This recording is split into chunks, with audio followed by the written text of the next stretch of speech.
This is the beginning of Cosmic Fire Webinar Commentaries, number 12B,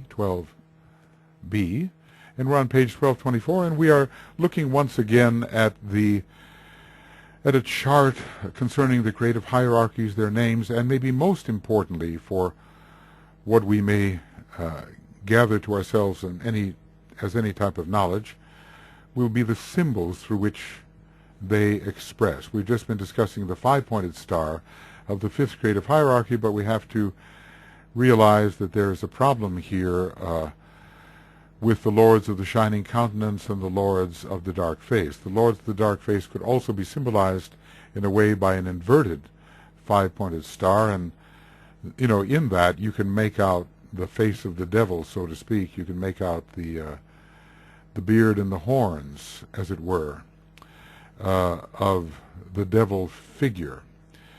The upward pointed star would relate to the higher members, more to the solar angels as they are sacrificing themselves on the higher mental plane, being actually beings that are higher than mental beings per se. They have a great deal of the buddhi in their system, of the love wisdom.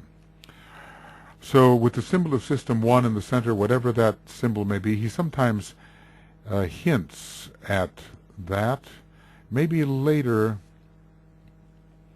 I think later he may hint at that. It has some of the color green in it, and maybe the swastika is involved with it. Maybe I'll come back to that at some point. I don't want to go hunting for it right now, but when he talks about the various cosmic paths, we may find the symbol for System 1 in it, maybe on the path to Sirius. Let's just see. Swastika. How many are there? The swastika fire extending to the periphery. The swastika. Aha. Well, there we go. Maybe we found it, possibly. Maybe. It is impossible to do more than sense the symbols of the systems past and present. Systems past and present. Notice. We have more than one system, again confirming the fact that there have been not just two solar systems. Perhaps if we could visualize a swastika of 10 arms revolving at right angles of a radiant green color, all 10 arms emanating from a central blazing sun, we might have some idea of the thought form that formed the basis of System 1, the activity system. Well, let's put that in, and let's put that in. That's on page 573 of what? Treatise on Cosmic Fire. Okay. So maybe he's already mentioned it in that way, and I guess we have to put this in blue because it belongs to the Tibetan. But of course, where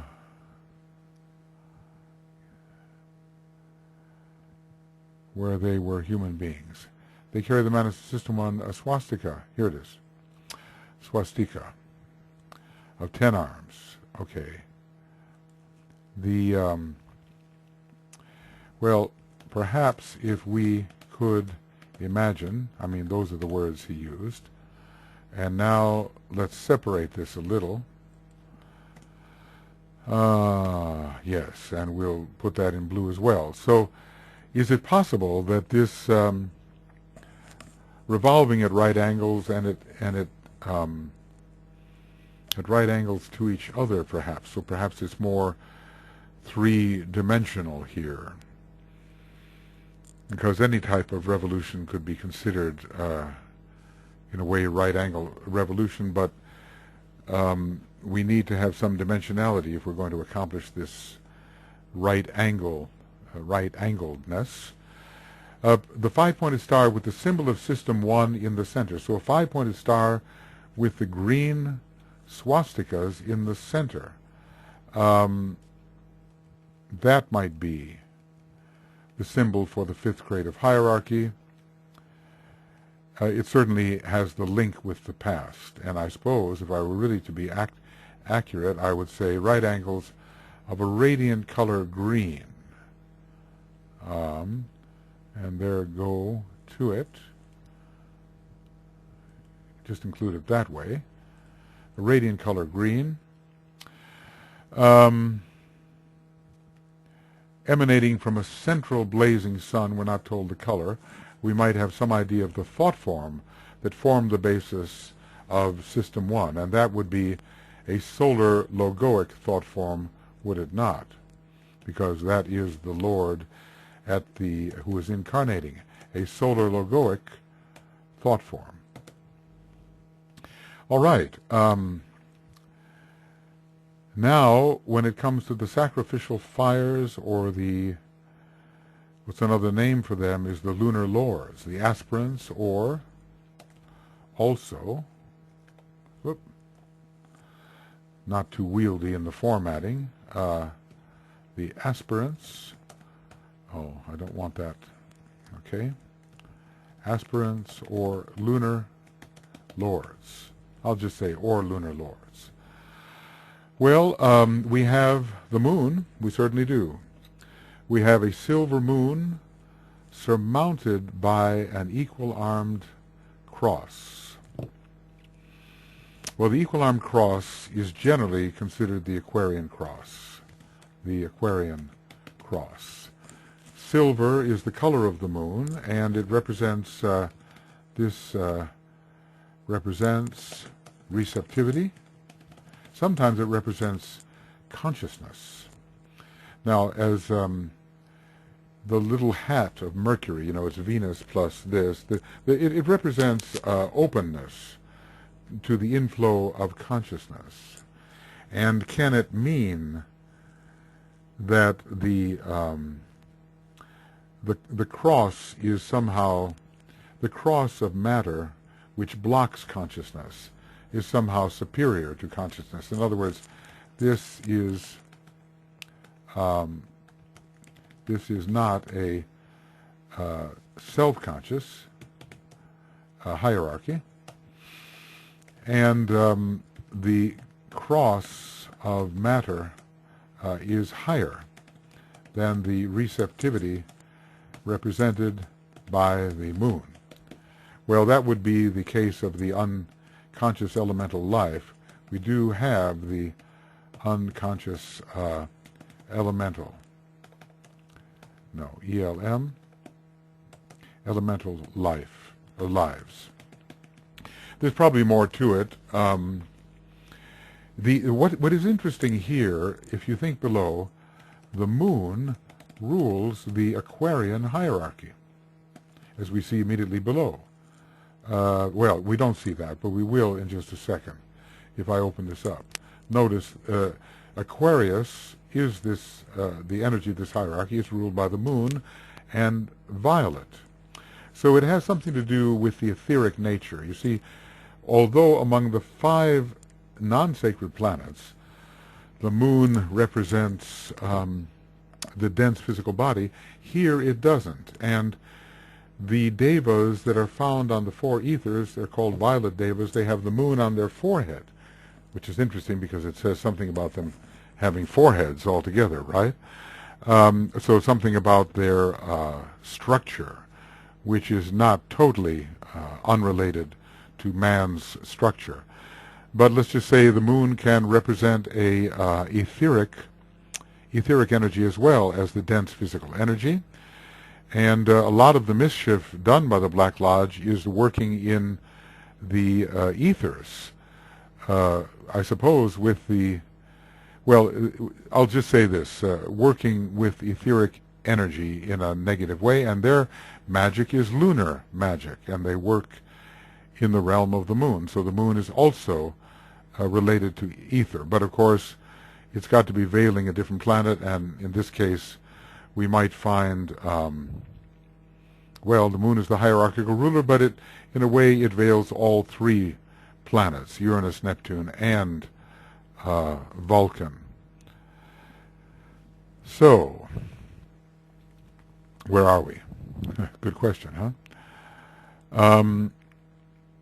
So the silver moon surrounded by an equal-armed cross. I'm reminded of that shield of silvery metal or a plate held above the male figure in the law of the lower four.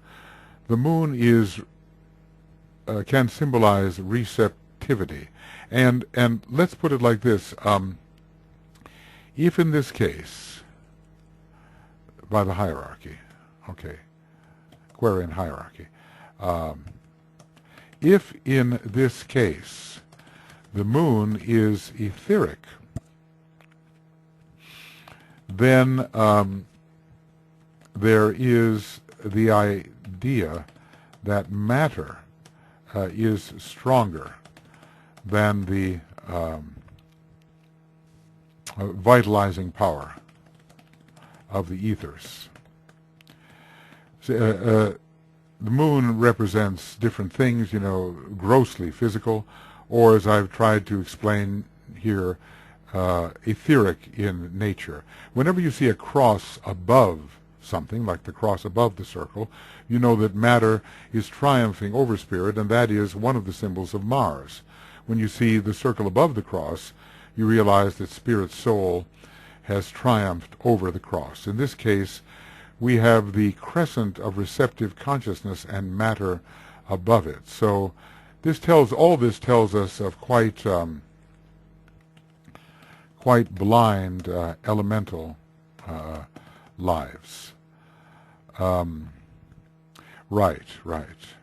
And I begin to see something also here. I know I'm writing far too much in a skinny place, but the moon is 4, and the ethers are 4 also. So we have well, of course, the cross is 4 as well, but the cross is 4 for a different reason. So we have the instinctual nature above the ethers, which can transmit the higher energies. Well, you see the point that I'm trying to make.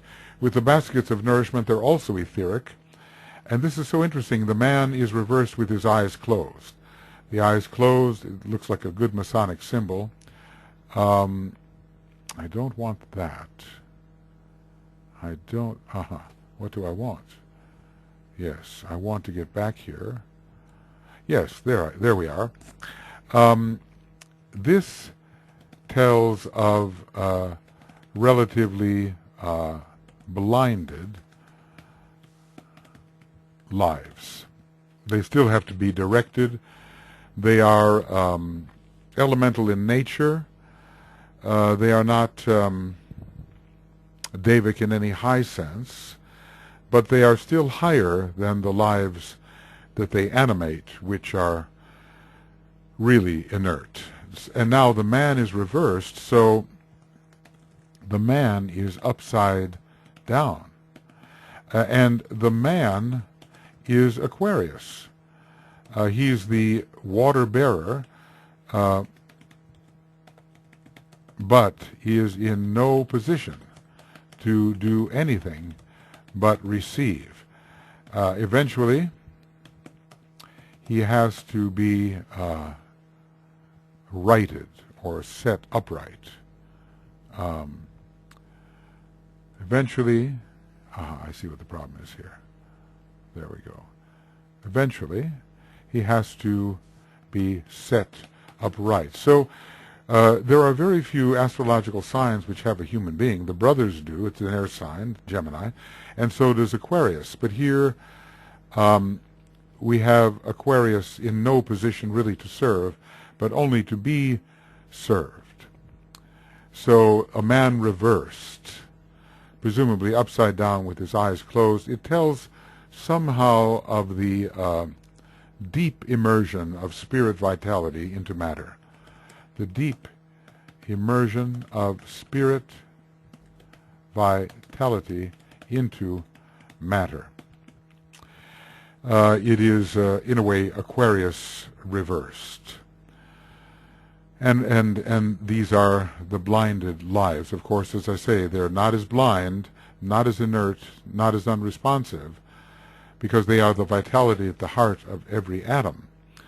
But the atom is also composed of a denser type of material, which really is, in a way, electronic, or somehow it's not the positive nucleus, it is more akin to the electron.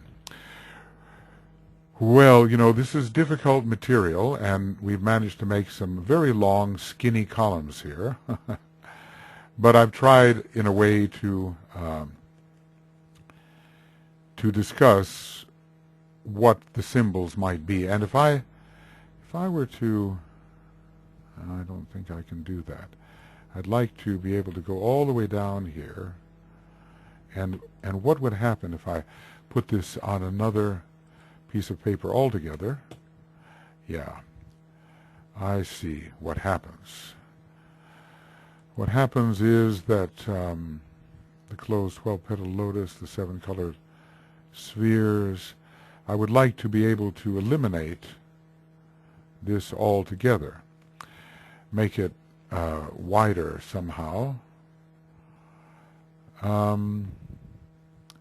But I don't think I'm going to be able to do that right this moment, so I'm not going to trouble myself with it. I think we've given some indications, let's put it like that, some indications of the meanings of the names of the hierarchy, their hierarchies, their numerical correlations, the kinds of the distinctions between the types of energy and force which animate them, without necessarily being able to tell the particular planes on which those forces are active. Some indication has been given. There are forces which pertain to the cosmic physical plane, and they may simply be called energies, cosmic energies. There are forces which pertain to the cosmic physical plane. They are called cosmic forces. And there are maybe aspects of Fohat. I couldn't say. We're talking about cosmic electricity. And they perhaps pertain not just to the cosmic, not just to the cosmic physical plane, but to the other cosmic planes as well. The 6th cosmic Shakti, the 7th Shakti, or type of force from out the many. There are forces which are coming straight from the cosmic planes, and here we may be talking about the cosmic astral plane altogether, but, and there may be a link, in fact, with this 6th cosmic force or Shakti, or the first aspect of the 6th type of cosmic electricity.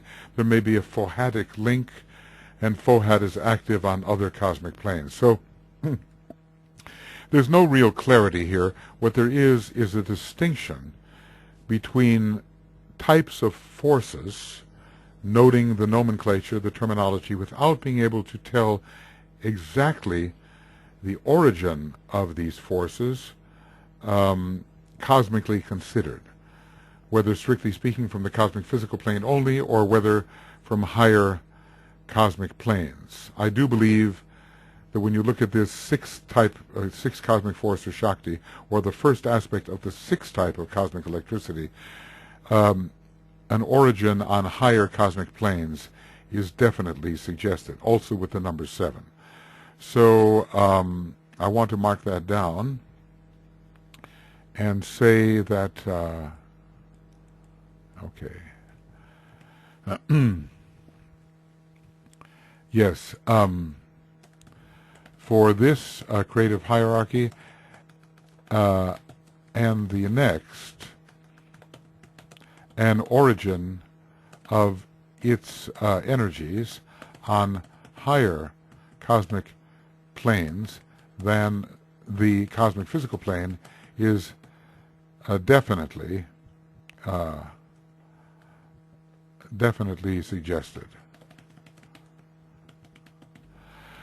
DFL, I'll bet. DFL? Yes, definitely. Okay. Well, sometimes when you're dealing with very abstract matters, you are happy to leave them for future study.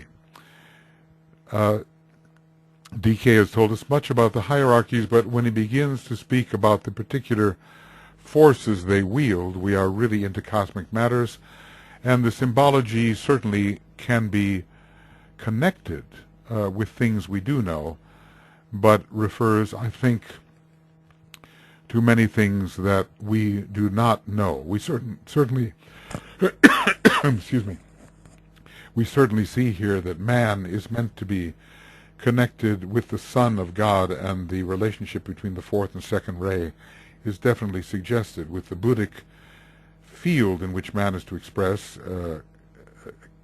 characterized by the fourth ray, but also by the sixth principle, which expresses Buddhi, or the second ray of love, wisdom. So the 2 and the 4 are definitely connected here with man, and Mercury, another Buddhic planet, is the ruler of the hierarchy.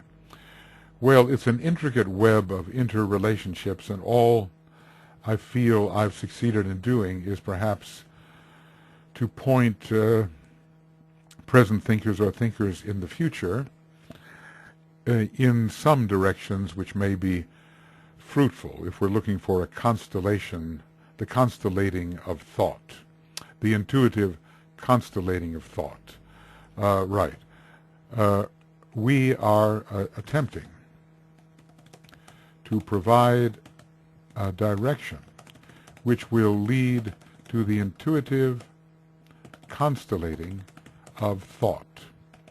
Thought that reflects truth and the archetype. All right. We're going to close on this, I think it says. Let's see what this will mean. I'm going to make this just a little bigger. Okay, how about that?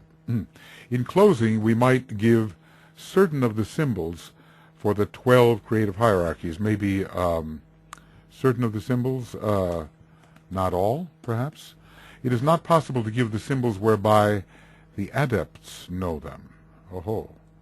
So, the plot thickens. For in those symbols would be revealed much that is deemed wiser to guard in secrecy.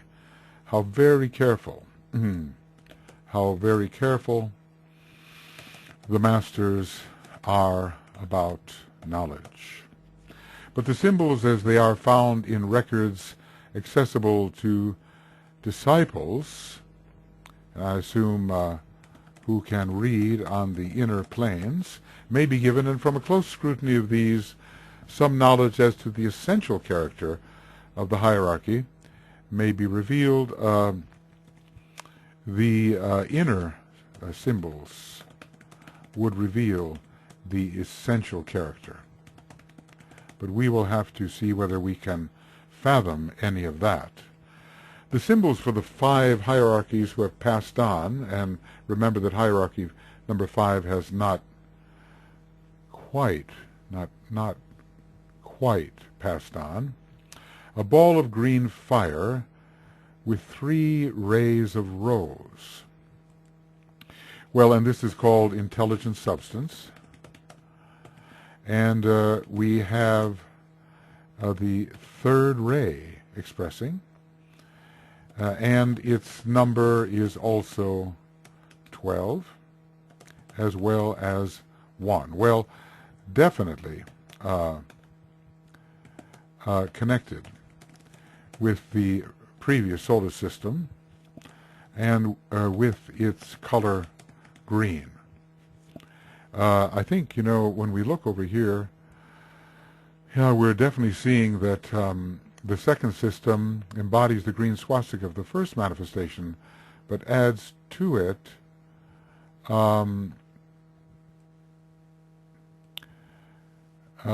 concentric and interlaced circles in blue. No question that we are living in a blue solar system now, in groups of 3 linked by 1 large circle. Perhaps I once commented on this earlier in the book. I wouldn't want to have to do it right now. In groups of three linked by one large circle. Well, I guess the four different elements can be found in groups of three. One thing that strikes me here is the interlaced circles of the etheric body of the solar logos has been discussed. That is the way that etheric body is either appearing or is to appear, not in a group of triangles. So the circle is the more perfect figure. And maybe these interlaced circles have a relation there. Okay, so now the three colors of rose. Now, what we are reminded of a solar plexus connection, and I think you can think of this, that the solar plexus is I think it's in Treatise on Cosmic Fire.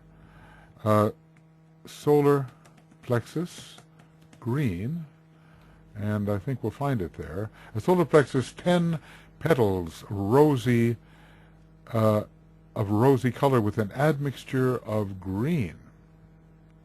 All right, so this is on page of 168, and remember this. Remember. So here we are. Right, here. RM, remember, this description of the solar plexus in man, and see the same colors. We have green fire with 3 rays of rose, and in the solar plexus of man we have rose with an admixture of green, do we not? Okay. Now, I'll bring these down a little bit lower, and this a little bit higher. Okay. So, we have the memory of the earlier solar system, and I think I'll just make this as if it is smaller. So we know it's a quote, and we're dealing with silver. No, that's not the one I was supposed to do. No, this is the one I was supposed to do. Oh, we'll keep on moving back. There we go. This is the one that is to be done. To be made green and smaller. And to give us the quotation here is on TCF 168. Okay. So there is somehow a solar plexus connection. There's always a connection between the 3 and the 6. There is always a connection between the 3 and the 6. So the 3rd ray is found here in this group of unmanifested hierarchies. And the number 12, in which 6 is included, and Pisces related to water, bringing in the 6th ray, and also the 2nd. So somehow this rose, these are thoughts I'm having as I go, obviously. 3 and the 6. The rose color suggests the astral plane, or the cosmic astral plane. When we read later of the 2nd path of magnetic work, which deals with transmitting energies from the cosmic astral plane, we will see again the color rose very strongly represented in different shades. So here there's some sort of manipulation which is going to connect with our own astral plane and with the substance of that astral plane. And yet we are dealing definitely with intelligent substance from the previous solar system. Let's see if there's anything else that can be said there. Pisces is matter, water is matter, but Pisces through its sixth ray is also connected with the astral plane. Anyway, excuse me, we do see the connection of the green and the rose, and the green of our particular solar plexus chakra connects it to the third aspect of divinity. So there is a connection here in this symbol, both to the third aspect of divinity and the second aspect of divinity via the sixth ray. Now, obviously, we'd have to ponder a long time to really understand that more fully. A ball of green fire, it's in motion. Fire is always flaming, so it can't just be a green ball. It's got to be pulsating with some sort of flame connected to the third ray, and 3 rays of rose. So it is, the idea of the 3 is important, and connecting to the sixth ray, which is definitely under the third. We have to remember that as well. The sixth ray is definitely under the third ray. We've understood how that works. The third ray of Brahma contains rays 4, 5, 6, and 7, and there is a special relationship between them. So I think this is going to have, there will be an astral connection between the cosmic astral plane and the systemic astral plane. SYAP, systemic astral plane. Okay. I better not go too much further with that. We do see the color connection, and we understand substance, and we realize that the sixth ray is still under the control of the third ray, and since the rosy color is to be achieved on the astral plane, and it already exists with this particular hierarchy, then there must be a connection. There must be a connection between creative hierarchy, what should we call it, unmanifested creative hierarchy 1. These are the unmanifested creative hierarchies. All right. Just take me a moment here.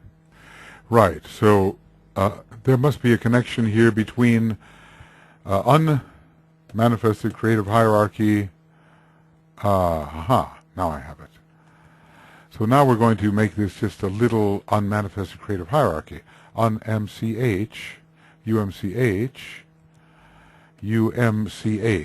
and that will be the singular. And unmanifested creative hierarchy. Unmanifested creative hierarchy. Right. And let's see if there is one for manifested creative hierarchy. MCH? Yes, there is. MCHH, MCH. Manifested creative hierarchy, MCHS. Good, both. All right, so there must be a connection with unmanifested creative hierarchy 1 and manifested creative hierarchy 6. And it would be an astral connection. Intelligent substance is the very basis for the functioning of the lunar lords. I guess they are substantial beings, and they are the etheric power behind all objects of any kind, including, I suppose, the elementals, the aggregated elemental lords. They are rather higher, though, than hierarchy number 7, which deals only with the atomic elementals. All right, that's enough, probably enough. A sphere, the next one, is the unity through effort. Okay. Right. A sphere divided by a tau in colors green and silver. Now this is not so easy. I think it's not easy at all. The color, again, we have the suggestion of the third ray colors. We have green and silver, but silver is distinct from gold and green is distinct from blue. A sphere divided by a tau, and maybe a tau, and is the tau of green and silver, or is the sphere. In any case, green is the color of the third ray, and silver the color of the moon, related directly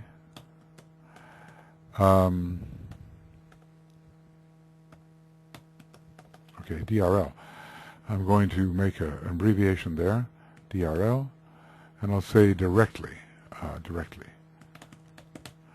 That's a word I often use. Related directly to the third aspect of divinity and to matter, to the third aspect of divinity. Okay. But now, why Aries? Unity through effort. It's divided by a tau, and it suggests that on the other side of the division is a whole semicircle. So we don't know which way it's divided, horizontally or vertically, probably horizontally. On the other side of the division is a whole semicircle.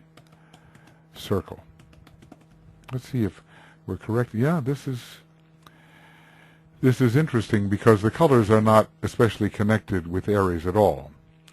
But unity through effort, it's as if the third aspect of divinity must make an effort to achieve relation with the second aspect of divinity. These are monastic beings. These Kumaras have mastered Manas in a previous solar system. They have kind of a cosmic form of Manas they are expressing, but they're on the cosmic astral plane. So the colors green and silver suggest the past, and also the tau is a kind of third aspect cross. It is incomplete. It needs the higher principles connected with it. So there seems to be here a movement towards sacrifice, the sacrificial lamb, which Aries represents. It is the fourth ray. There is a division. Is it fourth ray? Yes, it is. It is fourth ray. The ray energy is the fourth. A division must be overcome. A division must be overcome. A unifying must occur. And this is done through that quality so common to Aries, which is effort, which is assertion. Now, can we link this directly with any particular hierarchy in the lower worlds? It's a 4 and it's a 2. And it's an 11 as well. I think I could have done more here because we could link the 2, the 4, the 11, and, I see how we did this. Right. Okay, so the number 2 can be linked this way, but 2, 4, and 11 can also touch on other hierarchies. It can touch on the divine builders. The 4 can touch on man. The 11 can touch on the lunar lords. There's all kinds of intricate webbery we can do here. But is there any particular connection which is very, very strong? Well, I'd have to ponder on this longer than I might. Let's just say that the number 2 here is, I think, very related to the 4th creative hierarchy, demonstrating the 4th ray. It's very connected to the human hierarchy and also to the hierarchy of human of prototypes of the monads. So I would say this,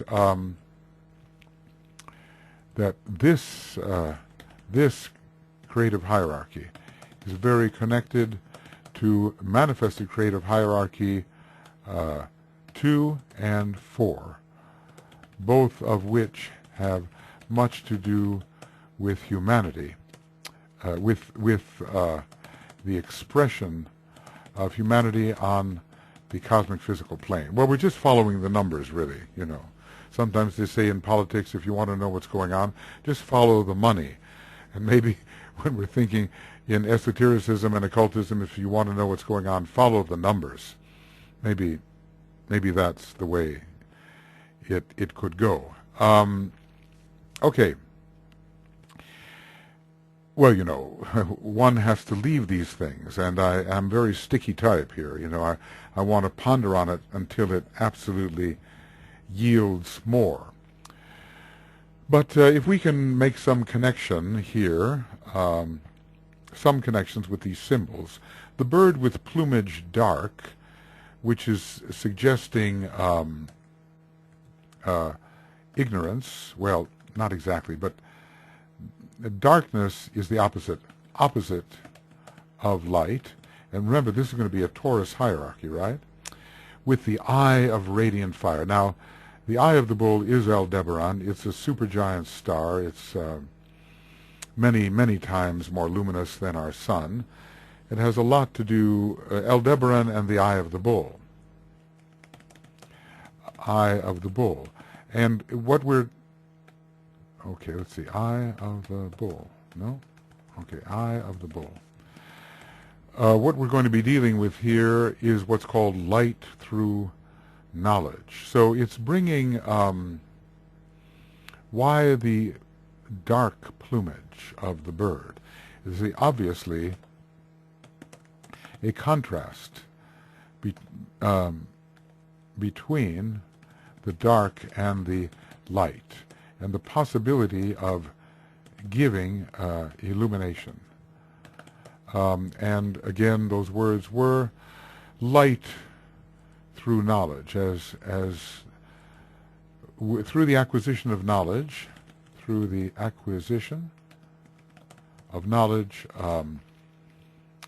light increases. With an eye of radiant fire. Now, I wonder what we can connect this hierarchy with. Of course, the bird can always fly, or generally, there are some flightless birds, but, and I'm not sure that we're really talking about the peacock. No, I don't think so. It has to do with the emergence of light from ignorance. That is what this hierarchy is. And is there any particularly lighted hierarchy whose numbers have to do with the 5? The 3 and the 5. Well, we can immediately think of the monastic hierarchies below, the 3rd manifested hierarchy and the 5th creative hierarchy, and the 10th as well. So these, because the 10th is in a way the fifth manifested creative hierarchy. So there are connections. This is a very monastic combination, we might say. Here we have a very monastic combination related to the triads and to the Makara. And the triads, okay, and thus to Saturn and to Venus. And this creative hierarchy, this unmanifested creative hierarchy is unmanifested creative hierarchy is ruled by Vulcan, the hierarchical ruler of Taurus. So these are all in their own way light bringers. Venus and Vulcan have much to do with the light, and Venus and Saturn to do with Manus. The eye of the bull may be connected with Vulcan, the radiance of the eye of the bull, there comes a time when the third eye shines forth. I keep on thinking of the St. Paul experience, where he is blinded by the brilliant light, And so we have especially the giving and bestowing of light. And the fifth creative hierarchy that is manifested bestows light on humanity. And the third creative hierarchy is connected with higher Manus. So this is about light and intelligence. And the numbers are 3 and 5 below, and 3 above. But also 5 above as well.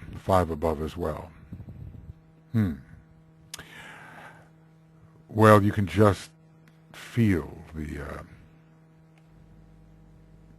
what is hidden. You can feel the presence of what is hidden to the somewhat, well, it's just called very veiled mentality. Let's go further. This is Gemini, desire for duality, and it's a 4 and 6. So here we are. Desire for duality. We have a 4 and a 6. Desire is the 6, and duality the Gemini. It's the 4th down, and of course Gemini, and also the opposites, which have to be reconciled by the number 4. 2 stars of vivid rose linked by a band of violet. Well, the key here, desire for duality, 4, 6, and also 9, it's going to be linked to the number 9 below, to the human hierarchy, which is very much Gemini, because the human being is a dual manifestation, especially. Duality is very strong in the human kingdom. So it's going to be linked to the 9th creative hierarchy below, which is the human, which has sponsored this expression of duality in the human kingdom. When I say sponsored, I mean which lies behind, supports, and sustains. The 2 stars represent Gemini. The vivid rose suggests the astral plane of the cosmic astral plane. It's very connected with astrality, and perhaps with the conflicts that arise from astrality.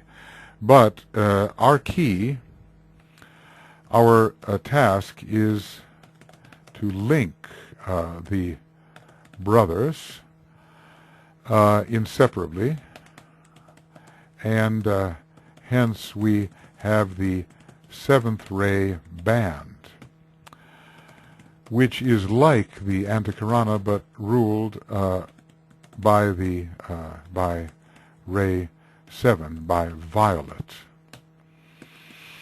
Of course, this will also link with the violet of the moon in the seventh creative hierarchy, manifested, as we see here, right?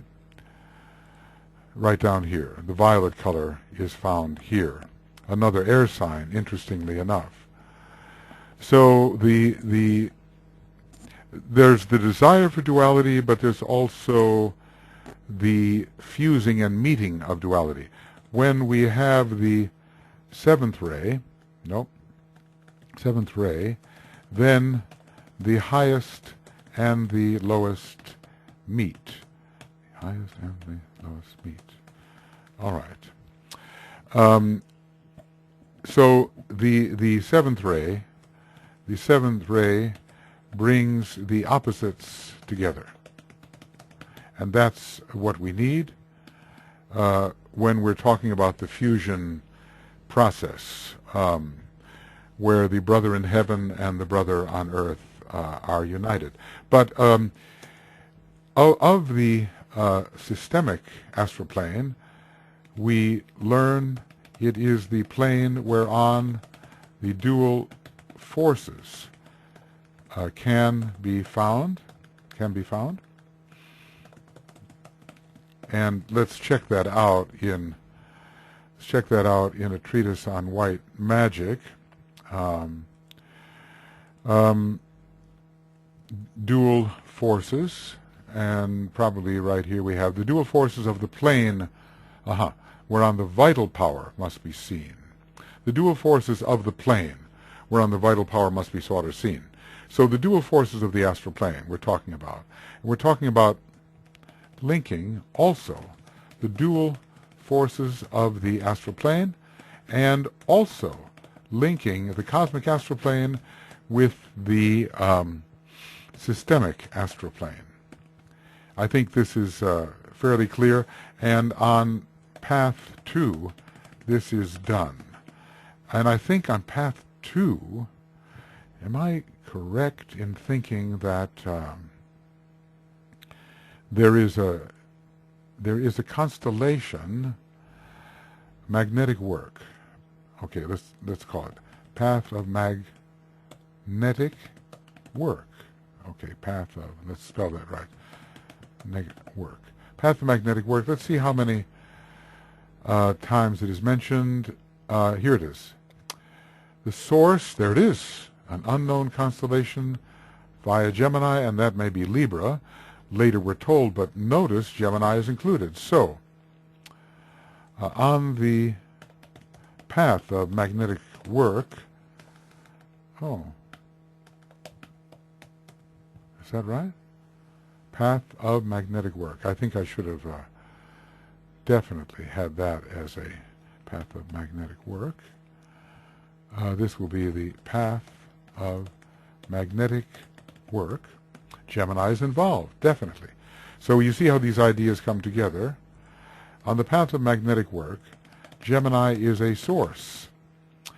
And the Gemini and the path of magnetic work involves the relationship between the cosmic astral plane and the systemic astral plane. And the color rose shows this. And the path of magnetic work is pursued by fifth ray monads primarily. So we have a number of ideas which can be significantly constellated, I think.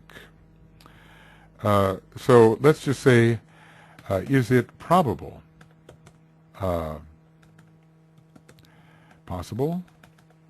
probable that on the path of magnetic work, the hierarchy, creative hierarchy, unmanifested creative hierarchy 4 will be involved in the astral exchange. That's what it really is, astral exchange of this path. Because in a way we're substituting higher astral kind of love for the lower type of astrality. And that involves a strong technical understanding. So later I think he tells us that Libra may also be involved with Gemini. It definitely is. A lot of the Venus-Gemini situation, he said, I think, is responsible for much of the suffering that occurs for man on the astral plane. Oh my. Well, we come to there. I feel better about this constellation. I feel better about this constellation of ideas. They do seem to fit into a pattern. And this is desire for duality. Who would desire duality? Who would desire duality? And why? Only if access to a higher pole could improve the condition of a lower pole, then we would have a reason to desire duality. So perhaps there's something here about bringing a connection between the cosmic astral plane and the systemic astral plane with benefit to the systemic astral plane. And I would say benefit to our planetary logos of Earth, which is ruled by Gemini, and Gemini involved in making it a sacred planet. But there is a struggle now of our planetary logos on the cosmic astral plane. So something, so his astral condition needs tranquilizing,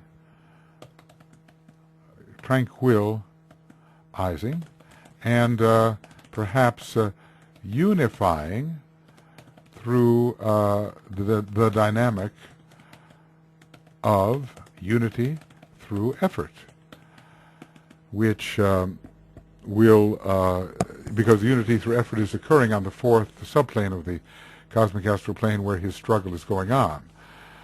But here, this duality of a higher and lower astral is facilitated by those upon the second path, the path of magnetic work. Of course, I realize I'm getting a little ahead of myself here, but as long as the creative hierarchies are suggesting this, I might as well mention it, because, you know, if you don't mention it, it gets lost. And even if it gets lost to your own mind in an associative sense, it's down. I mean, at least it's there for someone to pick up. So what we're doing is making here a network of interrelations, which, as I say, may yield significant patterns which are reflections of archetypal purpose, and therefore are true. All right, we have to do one more here. It's not really on the it's not really on the seventh subplane yet of the cosmic astral plane, but it's tending that way. Even we might wonder whether the Christ has some degree of access to the cosmic astral plane, even though he has not refused association with the cosmic physical plane. At the seventh initiation, it seems that you can. So this, the key here is mass life. Mass, not that. I forget what I've, searching for my red bracket, right? Well, why not just make one? That's the thing to do, and then use it. So, mass life. I think we're here. Mass life. And the numbers are, well, it's a 7, and also a 5. a 5, a 7, and an 8. And of course, what would this connect with? This whole group would connect with the solar angels, 5, with, well, just counting down, with the baskets of nourishment, 7, but also with 7 above, and with the triadal lives, the triple flowers, 8. But also, see, if we start taking the connections where 3 numbers are listed together, like in this case, it's the 5th unmanifested creative hierarchy is manifesting the 7th ray, and it's 8 from below, then we have to go down onto the cosmic physical plane and connect all those numbers, and that would be an even greater type of connection. I don't want to get into that because, you know, it's just too complicated, and even if one could think of possible connections, it might not be too profitable. But there's an egg, you know, an ovoid. An ovoid is an egg. An ovoid is an egg, and something is coming to birth in one of the maternal signs. Cancer. Cancer is sign of birth. Sign of birth. In other words, we had the birth of the human kingdom under Cancer, very much under Cancer. And I wonder if we're having, in a sense, some kind of birth related to creative hierarchy 5, the Makara, sponsored in a way by this group. It's an ovoid of color indigo. Now, indigo is interesting. Indigo is the esoteric color of ray 5, but also the color of Venus, ray 5 again, and of ray 2, in which both Venus and Neptune, the hierarchical ruler, participate, because, you know, Neptune has that ray 2 monad, and Venus also an ultimate ray 2 monad, I would say. They're both monadically identical, it seems to me, with 5 letters or symbolic words within its borders. And you wonder about these letters. The 5 letters, have they encapsulated the 5 Kumaras and their quality? Are they related to the 5th creative hierarchy of solar angels, the Makara below? There is something here about love and mind, the manifesting of love and mind, because Neptune veils the Christ, and the 5 is monastic. So they are higher prototypes, of the 5th manifested creative hierarchy, the Makara, who also deliver love and mind. Only they do it through, the lower ones do it through Venus, and the higher ones do it through Neptune. And the love of the 8th unmanifested creative hierarchy, well, it's not the 8th, it's the 5th unmanifested creative hierarchy. Yep, that's it. I knew I had done these at one time. Better than typing the whole thing out if you can remember it. The love of the fifth unmanifested creative hierarchy is cosmic love of the cosmic astral plane, at least soon to be, once it is liberated. But it certainly has access already, once it is liberated. The love of the fifth unmanifested creative hierarchy. Whereas the love of the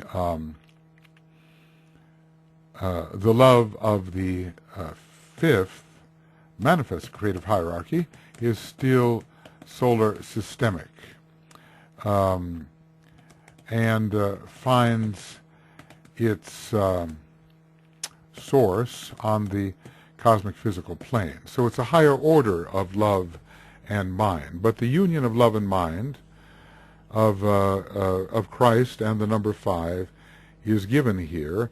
And let's say the illumination in love of all that the word mass signifies is indicated here. Yeah. These hierarchies, I know I'm over time. I'm over time, but maybe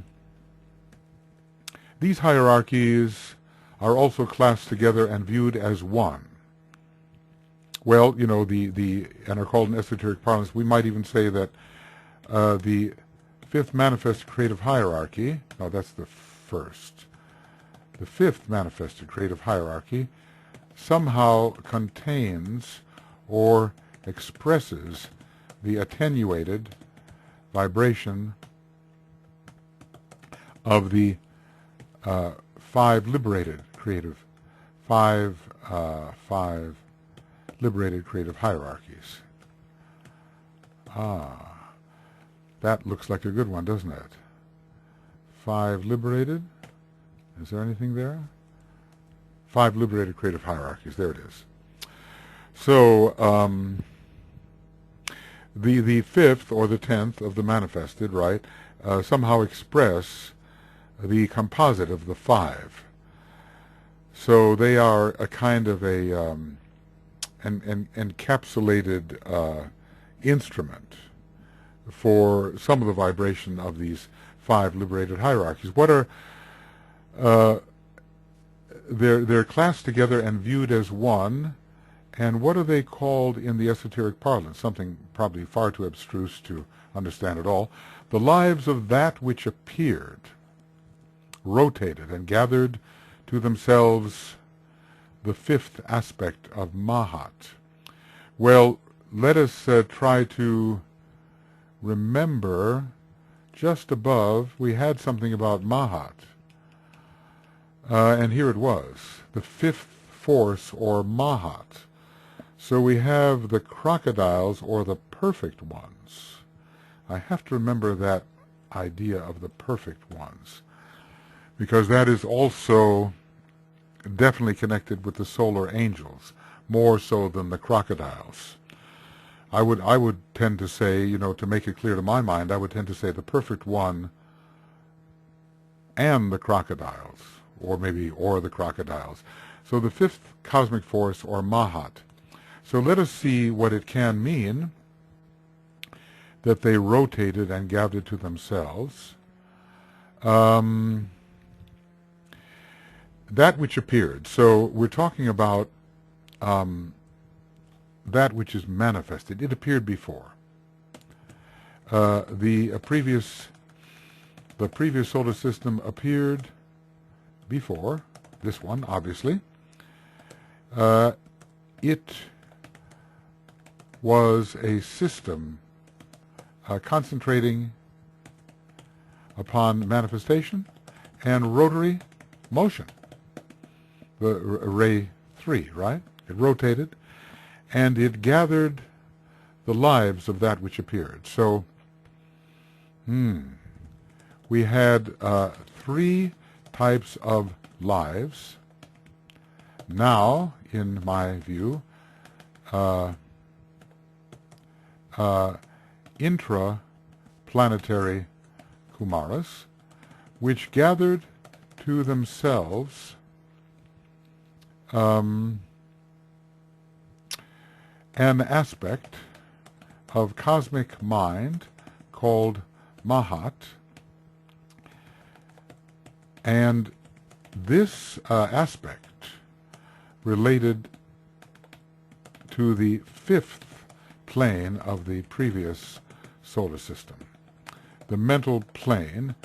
The emphasis then was more upon lower mind as an instrument of a manifestation and for the acquisition of concrete knowledge.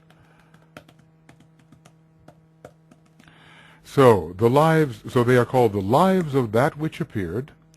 That which appeared was the previous solar system under the third ray and gathered, rotated. That the solar system rotated how many times? Or does rotation simply mean completed its cycle? Rotated and gathered to themselves a type of Mahat which they can express now. Maybe they are one of the reasons this fits with the idea that fifth ray monads, that's first ray monads, fifth ray monads. Okay, we need that one, don't we? Let me get that. Oh, must have that. Fifth ray monads. And there are definitely. He tells us about them. That means people whose monadic ray is the fifth. He even uses the word people. This fits with the idea that fifth ray monads gravitate to the cosmic astral plane for work with the with the systemic astral plane. So Mahat has its place. Mahat has its place on the cosmic astral plane, and the presence of these beings, these five Kumaras, may make it possible for these monads of the fifth ray to do their work. There is this connection. This is one of the more satisfying connections of the fifth ray of Gemini, of the cosmic astral plane, of the five Kumaras. This is one of the more satisfying constellations of thought. Others are just indicative and not yet satisfying. So I think we just break off now. About time, isn't it? Well, no, one has to do a little more. This symbol, which symbol is that? Is that the symbol, this symbol of the lives of that which appeared, rotated and gathered to themselves the fifth? Is that a symbol? So is the sentence above a symbol? Is the sentence above a symbol? Which signifies the liberation achieved and the gains attained in System 1. Yes. Takes the form, here it is, here it is. There's no need to look for a symbol. Here it is. When it said this symbol, I thought it should be, say, the symbol. Takes the form of a blazing altar of pure fire, out of which is escaping a bird of green and gold plumage. Gold, a bit of the red mixed with the yellow. Maybe that's more orange. A gold plumage with 5 wings outspread. And above this symbol appear certain hieroglyphics in the earliest Senza script, as there are probably later, later Senza scripts, signifying still I seek. I would say that love must be added to the Mahatic achievement of this group. Still I seek. So they have acquired much of Manas, obviously. A blazing altar of pure fire, of what color? In which is escaping a bird of green. So at least the mind is flying, and the golden plumage, which is suggesting illumination, okay, with 5 wings outspread. Oh, it's a glorious symbol, but when green is involved, you know, it's the first solar system, isn't it? Pure fire, of what nature? Maybe, I wonder, is it fire by friction? Out of which is escaping, because that's in a way the fire of intelligence, with gold plumage. Green is intelligence, and gold suggests illumination of the mental kind, with 5 wings outspread. So this is the five liberated creative hierarchies. 5 liberated creative hierarchies. Those are the 5 wings. And above this symbol, certain hieroglyphics, still I seek. Well, the 5 will seek the 7, which will seek the 9. And thus, the progression of the 3 major solar systems. Oh my, oh my. What can one say? All right, one can say that this is the end. This is the end of Cosmic Fire Webinar Commentaries number 12B, page 1225. Not exactly making great progress here in terms of pages. And beginning of Cosmic Fire Webinar Commentaries 13A, page 1225. Okay, we'll let it go at that. And I've run over quite a bit here, but I wanted to stick to the subject and stay with this rather than breaking. You know, once you're warmed up a little bit, if you have to break, maybe a day even, we have a broadcast coming up, then the ideas are not so retrievable. So that'll be it, and we'll see you soon. Bye-bye.